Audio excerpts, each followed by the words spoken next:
Welcome back to the Gentleman's Gazette. In today's video, we'll take a look at vintage, second-hand, and used shoes to decide whether you should buy them or not.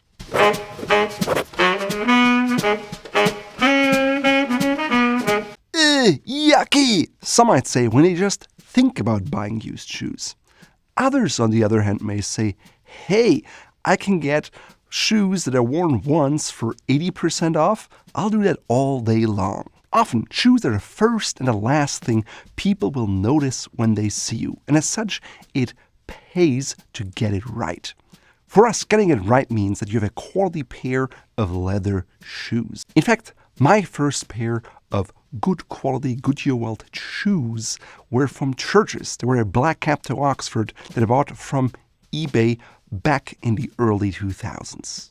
I heard about the brand Churches from the book Gentleman by Bernhard Rötzel, and you can learn more about that on our website. Back then, I didn't have any money, so buying a used pair of Churches was the only way for me to get a quality pair. Today, I no longer have to buy used shoes. I can buy new shoes, made to order, ready to wear. I even order bespoke shoes. But I still buy used shoes.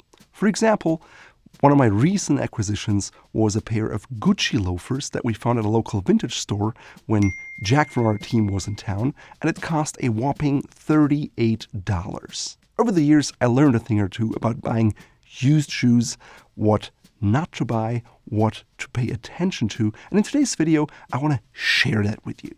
I'd like to discuss reasons why you should buy used shoes and reasons you may not want to buy used shoes. I'll also share my strategy to find great shoes and avoid the lemons. Obviously, in the internet age, there are thousands of opportunities to buy shoes new and used online. And if you want to learn about all my eBay tips and tricks, you can check out this in-depth video here. Those tips apply to all sorts of shoes, including sneakers. This video is more about classic style men's dress shoes. Now, our cameraman is a sneaker aficionado, so not only do I get a good glimpse at the different sneaker models out there, but I also understand that it's an entirely different ballgame. And if you're one of those person who feels yucky about used shoes, check out this video where Preston shows you how used shoes or sweaty shoes are not yucky anymore. Now, why should you buy secondhand, vintage, or used shoes? Frankly, there are various reasons, but the biggest and number one reason is that you can save a great deal of money. Yes, retail prices mean nothing anymore when it comes to used shoes. For example, this pair of loafers from Ralph Lauren Purple Label was made in England by Edward Green, retailed somewhere in the neighborhood of $1,850. The pair was worn once or twice, it still came in the original box, and I paid $250. Meaning a savings of 86.5%. At the end of the day, quality dress shoes are just like expensive cars. They depreciate a lot the minute you drive them off the lot. So why not let someone else take that big hit initially? Now, there are rare occasions where you can find the specific model and style that you want from a specific brand in the size you want, in the width you want, at the time you want it. However, if you're not in a hurry and you can be patient, you can save searches on eBay for your favorite brands and sizes, and eventually you will find great stuff at low prices. Also, don't forget, because you're now buying from secondhand shoe vendors, you can do something that's not really common in retail. You can barter. You can ask questions, strike up a conversation, and maybe you get even a better deal than before. To learn about all my tactics, check out this video here. The second reason you should buy used shoes is because you get access to more styles and brands. For example, if you're interested in vintage styles, you can get a old Florsheim or Johnston & Murphy shoe, which is of a much higher quality than their modern counterparts. Also, if you think of higher-end classic men's shoe brands, such as Edward Green or Gaziano Girling, you may find a style online that is no longer available in their current lineup. For example, I bought a black pair of Gaziano Girling brogue shoes with the original shoe tree that fits the last. They retail for around $1,300, $1,400. I paid $250 for them, so that's a savings of at least 80%. Honestly, maybe of these high-end brands can be found at dramatic discount. And this is how even a team at a Gentleman's Gazette has amassed a large portion of their shoe closet. Because sometimes you may want to get this really cool spectator shoe, but you don't want to spend full price on it, but you're used to quality, so buying them used or gently used is the way to go. Which brings us to the third reasons why you should buy used shoes. It's that you can get unusual styles and express your unique take on style without having to break the bank by going bespoke. So for example, finding a spectator loafer new is hard. Most brands don't carry it, so you're left with a made-to-order option or going custom. And there's a good reason. Most brands wouldn't be able to sell a lot of ready-to-wear loafers in a spectator pattern, so they just don't do it. Or maybe look at lazy man shoes. They are typically hard to fit, so most ready-to-wear companies don't offer them, and you have to go made to order or bespoke. I found this very gently used Gaziano and Girling Lazy Man. The style is the Melbourne on a TG73 last. This shoe, including the shoe trees, costs about $2,000. I paid $300. So that's at least 85% off. Would I have bought these shoes at $2,000?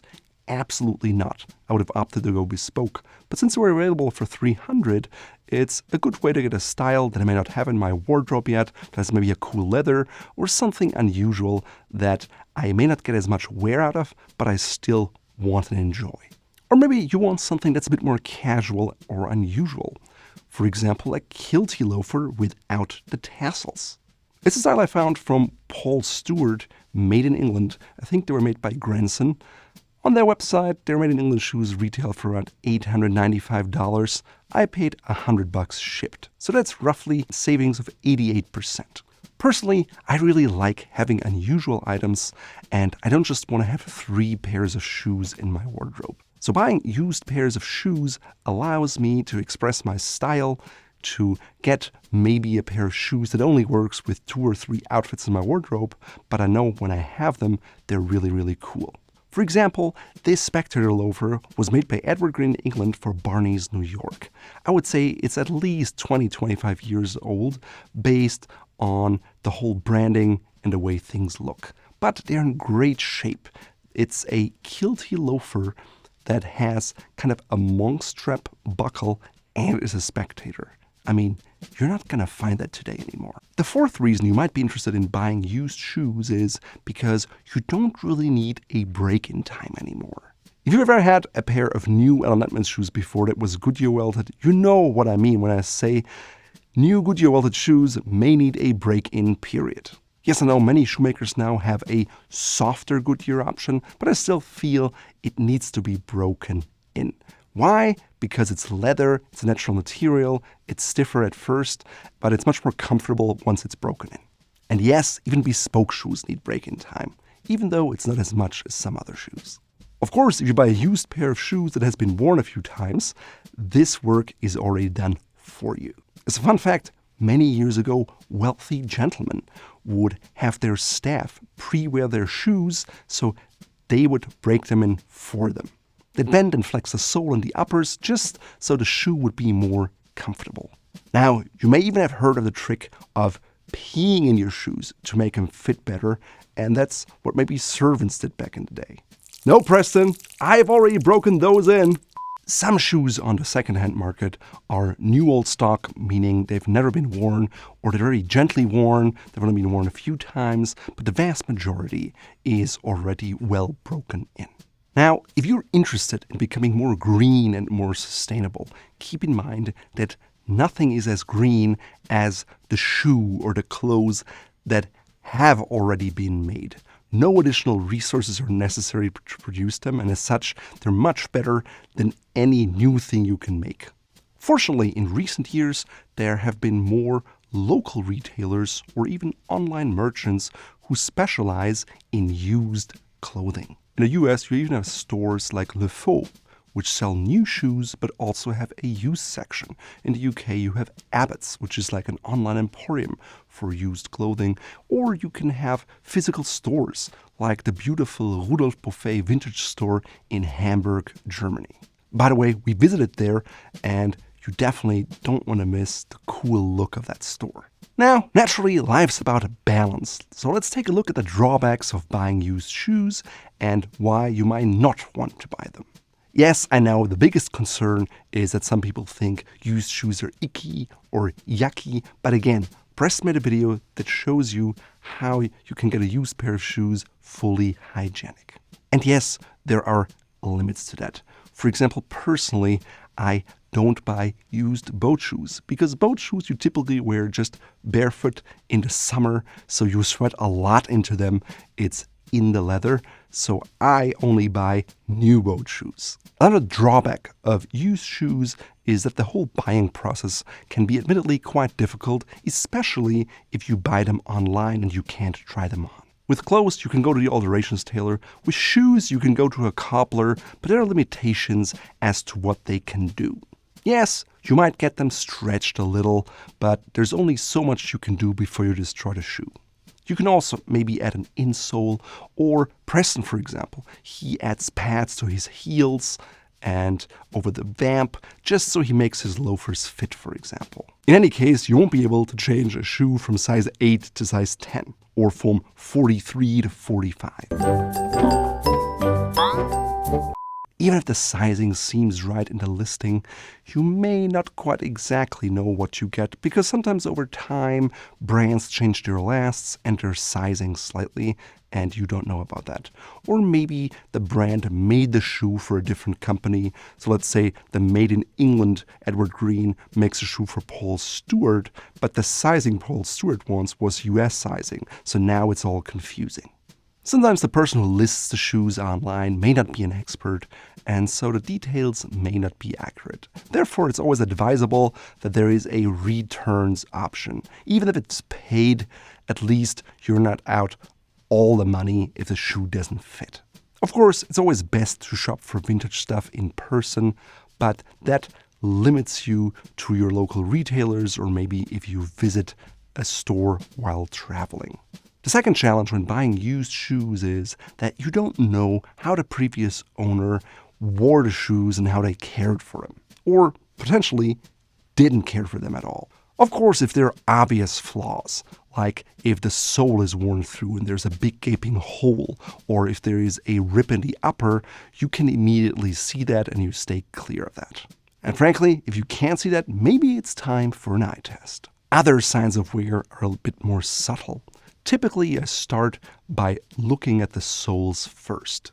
Personally, I always stay clear from shoes that have been resoled because I don't know how many times they've been resoled.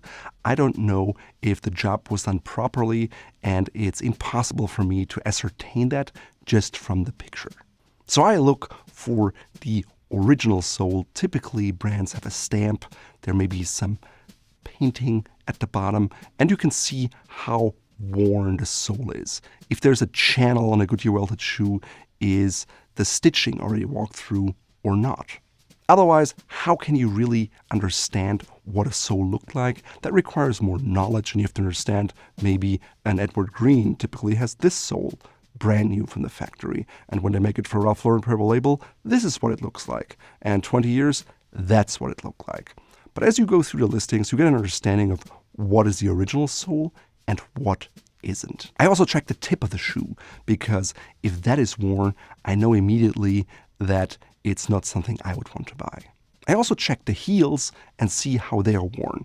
Are they scraped? Are they coming off? Do they need an immediate repair? Or are they basically brand new? A sure way to find out if a shoe is only gently used or not is to look at the lining. Because of the sweat of the feet, typically when you wear shoes a lot, it darkens. And if the inside of the lining and the sole are in very good shape, I can tell this person has only worn them a few times max, maybe just once or twice, and the shoe has plenty of wear left. Now, even if the lining is in great shape, but the outside has been neglected, maybe they left the shoes in the sun and they never polish them. Now the leather is dry and crackly, and you see those deep ridges or even some openings. That's a sure sign for me to stay away because likely you'll just run into issues with those shoes. Sometimes people also just sell the shoes that they've worn a lot and are now done using to someone else who maybe just wants the brand but isn't so sure about what to look for in a used shoe. Also, keep in mind, hardly anyone is going to say, hey, this is a completely worn out shoe. Now, here, please give me some money for them. That's why it's good to have a general understanding of how a pair of Goodyear welted shoes or quality pair of leather shoes are made and how much it costs to do a repair. And you can watch some videos here on our channel or even follow other cobblers to just see what goes into something and what is a good stage to buy a shoe at and what is something to stay away from. When I started out buying used shoes, I definitely bought some that were more used than now because they were less expensive. Now when I buy a pair of used shoes, I pretty much only go for worn once or twice or gently used. I don't go for anything that needs a repair. I still save a lot of money compared to the retail price, but I pay maybe just slightly more, and often they still come with the original shoe trees, and I know exactly what I can expect. The third reason why you may not want to buy used shoes is that sizing can be a crapshoot. Obviously, even the best shoe is worthless for you if it doesn't fit. Now, especially quality men's shoe brands have different widths, different sizes, and over time they might add lasts, they might discontinue some, and so things get a bit more convoluted. Not all sellers disclose what kind of last was used, so it gets even harder, but keep in mind you can always ask. The inside of the shoe will typically have the information that you want. To be fair though, even when you buy a new pair of shoes, trying on all the different models and widths and sizes can be challenging, and for a clothes horse like me, can take an entire day. Now, for argument's sake, let's say you know what last you like in a brand and what size. If you are going to buy a used pair of shoe, especially an older shoe, maybe it was owned by someone who was quite heavy. Maybe they had a very wide foot and they had a shoe that wasn't really wide enough. So that will now stretch the leather and impact that shape that you thought works for you, but now no longer doesn't in this used pair of shoes. They mold it to the previous owner's feet, not to yours. The same is true with the heel. Maybe they had a really wide heel, maybe you have a slim heel, and now that doesn't work anymore. So in my book, that's just another reason to only go with very gently used shoes, because then you know the previous person didn't really change them from the factory setting in any meaningful way. As I mentioned before, certain lasts gets discontinued or changed. There are probably hundreds, if not 1,000 pages on Style Forum where people say, hey, if I have a Crockett & Jones size 11 in this shoe, what should I go with Edward Green and that? And it can be helpful, but finding that right information can be quite tedious. And nothing is as good as having experience. So in the beginning, I would really stay with shoes that you can return. Even though you pay for the return, it gives you the chance to try things on, to understand, oh, this works and this doesn't work. But personally, sometimes I'm even surprised because I'm like, hey, I wear Edward Green in this size and this last, and then I get the shoe and it fits slightly differently. Now that we've discussed the pros and the cons of buying used shoes, here are a few more things to consider. Not all leathers are alike. There is very fine calf leather, there's cheaper calf leather, or there is cowhide, which is even less expensive. Also, the thickness of the leather and how it feels and how it was tanned can be quite different. So can be the toe caps. Some can be stiff, others can be soft. The soles, some are really stiff, others are very flexible. And also, just because it's Goodyear welted doesn't mean it is a good quality shoe.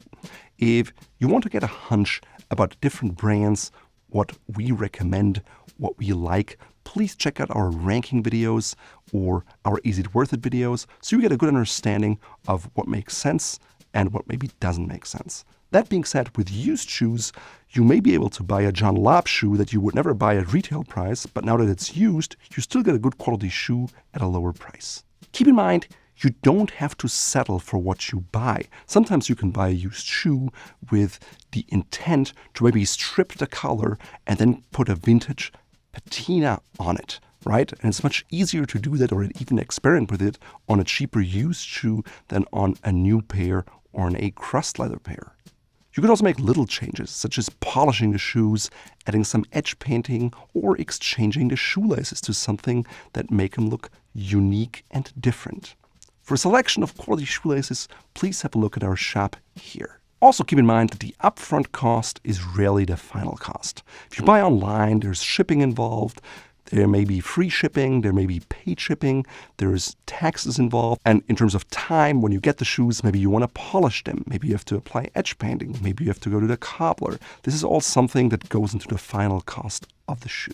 So that bargain shoe that needs all these repairs, new polishing, a new heel, may end up costing you more in time and money than if you had just bought a new pair, maybe on sale or a pair of seconds. Also, keep in mind, money is not the only resource you're investing here, but it's also your time. Just searching for secondhand shoes can be a huge endeavor, and you can maybe get obsessed with it, and it's very easy to go down the rabbit hole. If that's your hobby or you do it during your off time, cool, but just something to be cognizant of. So what about bespoke shoes? Should you buy used bespoke shoes? After all, most bespoke shoes are generally made to a much higher standard of craftsmanship and workmanship than a factory shoe. Yes, they're typically hand-welted, they have unique styles, the leather is going to be good quality, and oftentimes it sounds like a super enticing deal. However, keep in mind, this shoe was made for the original customer, and no human being has identically mirrored feet. So it's even more of a gamble than buying a sized used shoe. Even the best made shoe in the world is of no use to you if it doesn't fit your feet. Now, on the flip side, most bespoke customers don't just have one pair, and sometimes lots of bespoke shoes come up at a huge price advantage. And sometimes they can't be returned, sometimes they can. You can ask for measurements just to get an idea how wide is the shoe, how long is the shoe, and so forth, to get an idea of whether it might fit you or not. And maybe you want to risk it, buy one pair, even if you can't return it, just to see if it fits you. Because if it does, you can probably get the whole lot at a discount because you'd buy all of them, and they know they have a hard time selling them anyways because they're bespoke. Also, you can go and ask bespoke shoemakers if they have any pairs of customers that were never picked up.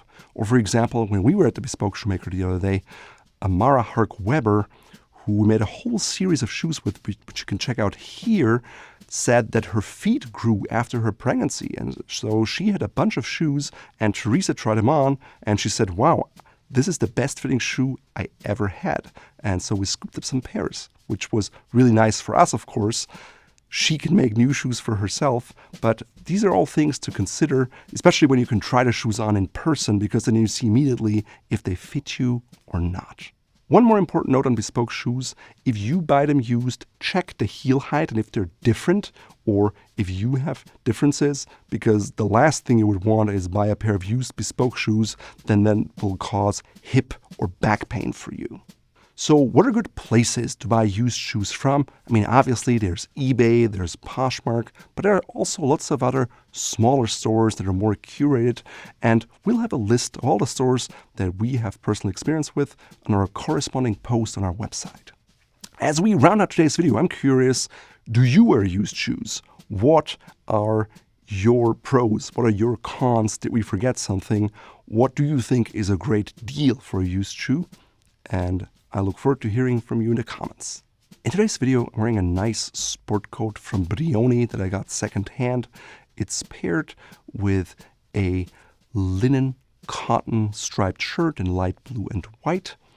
I'm wearing a pair of Prince of Wales check pants in kind of a linen cotton blend, which is in a nice high-rise cut. It's a prototype for Fort Belvedere, and it's paired with a pair of khaki and navy socks and a pair of second-hand Gaziano and Girling shoes that I bought for $300 on eBay. It's that Malvern style. It was a made-to-order shoe on the TG73 last.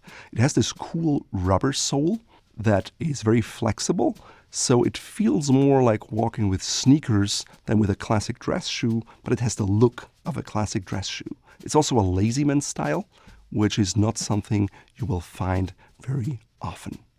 The leather has this beautiful hedge grain. It has this dark, deep, rich, reddish-brown tone, and it has the beautiful, pointed cap toe, which is typically something you only see on bespoke shoes because the uppers have to be pulled exactly centered over the last, otherwise it will look off.